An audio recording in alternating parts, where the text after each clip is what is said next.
What's good everybody? Is your boy David again and I'm back with another video. So ngayon magre-react tayo sa Jamiel.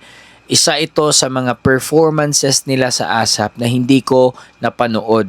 At if naalala ko ng tama, marami ding nag-request sa akin ito.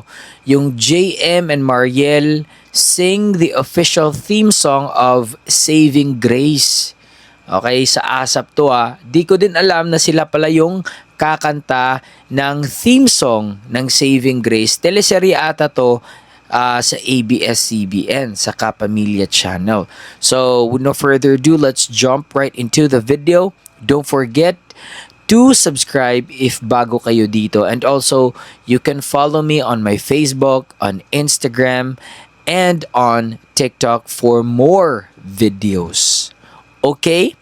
So with no further ado, let's jump right into the video. Let's go.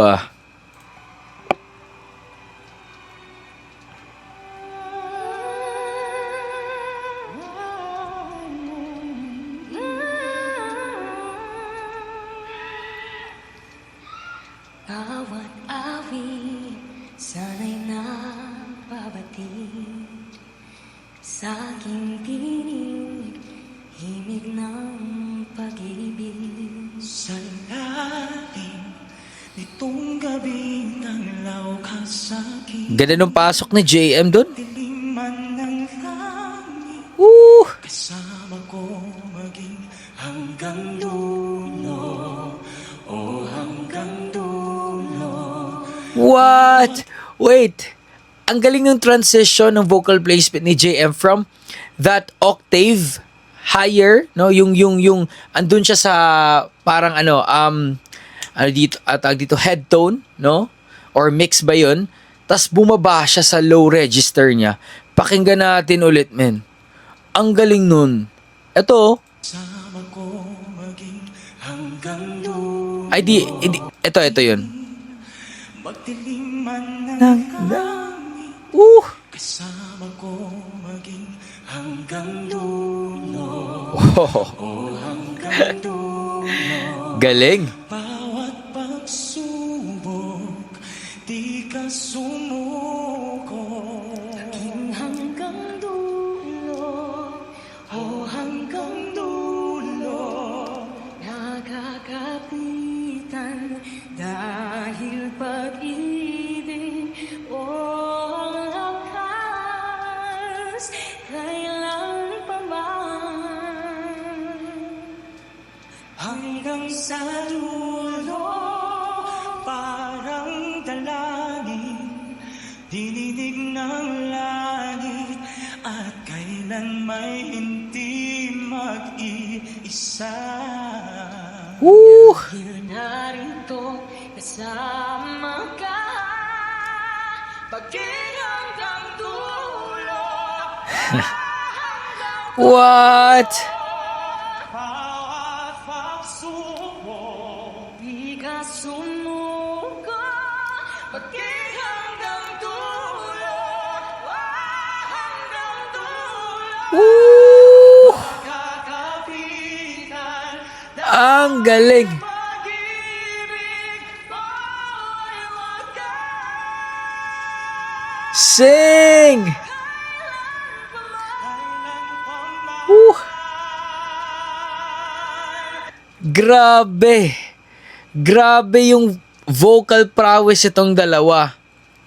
Individually talaga, meron talaga silang ibubuga, no? For some reason, hindi lang siguro sila pinala doon sa tawag ng tanghalan noong nag-solo pa sila, no? Soloist pa sila na contestant. But right now, 'di ba, sabi ko sa inyo, paulit-ulit, wala pang makakatalo ngayon sa Jamiel, no? Pagdating sa duet, no? Walang-wala pa. Tingnan nyo, 'di ba? Kinuha na sila, binigyan na sila ng official na theme song na sila yung mag-perform, sila yung kakanta para sa isang teleserye. Ganun sila kalupit. Kahit si Mr. Ogie Alcacid, binigyan sila ng kanta. It's because the chemistry, hindi lang yung sa persona nila, sa character nila, pero doon sa boses nila. It's a match made in heaven. Paulit-ulit kong sinasabi yan. Kailan pa ba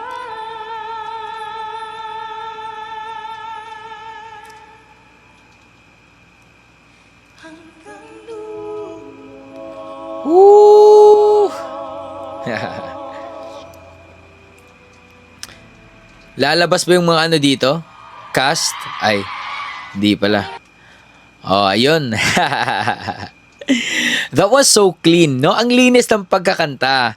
The delivery, the storytelling was there, no?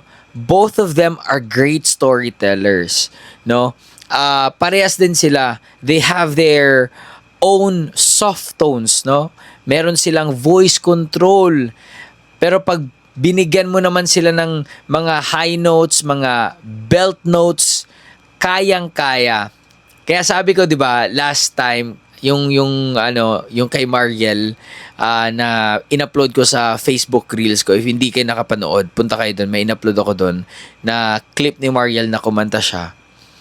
Hindi ako makapaghintay or I can't wait, no, na bigyan si Mariel ng first original song na solo.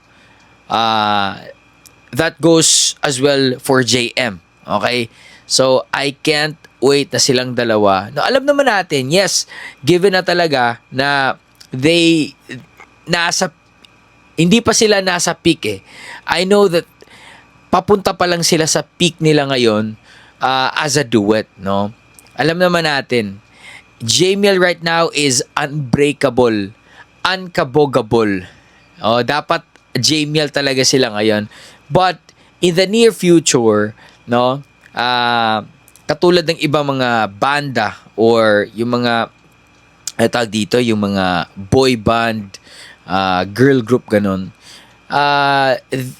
There will come a time na talagang magsusolo sila and mag-explore na sila, ganun. So, hindi ako makapaghintay. Maybe not today, not tomorrow, not the next year, pero I just can't wait na bibigyan sila ng solo na na mga songs for them. Okay? So I hope you enjoy that one. Peace out, everybody. Much love. Stay safe and God bless you all. Don't forget to subscribe. Follow me on Facebook, TikTok, and on Instagram. Okay? Peace.